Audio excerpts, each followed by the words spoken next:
आणि आज सानिका असल्यामुळे तिने मस्त माझा छोटा छोटा व्हिडिओ काढला होता गाईज। आज त्यांनी महाराष्ट्रीयन लुक केलेला।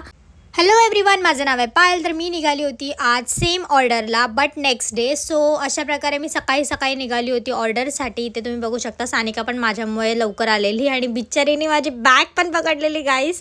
सो इकडे बघू शकता डेस्टिनेशन वेडिंगचं असं खूप छान असं सेटअप लावलेला त्यांच्या रिसॉर्टवर, जो की मला खूप जास्त आवडलेला।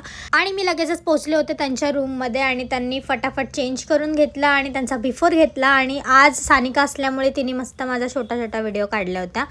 सो अशा प्रकारे मी त्यांची छान खोपा हेअरस्टाईल केली होती आणि ते बघू शकता त्यांचा फायनल लुक गाईज। आज त्यांनी महाराष्ट्रीयन लुक केलेला।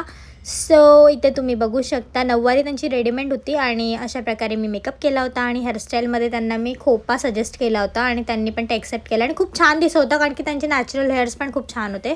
सो त्यांना बघायचं होतं, त्याच्यामुळे आम्ही जरा व्हिडिओ पण घेतली आणि अशा प्रकारे सानिकाचा रिसॉर्टची एक छोटीशी व्हिडिओ क्लिप घेऊन मी पण लगेचच निघाले होते घरी जायला, स्कार्फ वेव बांधून, कारण की एवढं ऊन असताना सकाळ असली तरी पण ऊन होतं। सो मग मी घरी आले होते। अशा प्रकारे घरी येऊन छान नाश्ता केला होता। सो इथे तुम्ही बघू शकता मी खाल्ला होता वडापाव आणि आज मी एक ऑर्डर केलं होतं परफ्यूम, जो की मला खूप जास्त आवडतो। सो मग त्याला लगेच अनबॉक्स करून घेतला आणि मारला पण, कारण की ते एक्साइटमेंट असते भाई, काय ऑर्डर केलं तर पहिला ते यूज करून बघा। आणि अशा प्रकारे मला खूप छान वाटलं होतं आणि रात्री मी रियाला कॉल केलेला आणि हिने भाई मी कॉल केला म्हणून त्या फालुदावाल्याला थांबून फालुदा घेतला आणि मला दाखवती, कारण की तिचं म्हणणं होतं मी तुला दाखवूनच खाईल। काहीच त्यांच्याकडे 12 वाजता फालुदावाला छान असतो त्याचा फालुदा। सो त्याच्यामुळे ती मला दाखवते की बघ बघ, कारण की ते लवकर आलेलं आणि आज मी खाल्लं होतं चायनीज। आणि असा होता माझा आजचा दिवस guys. Thank you so much for watching. Bye.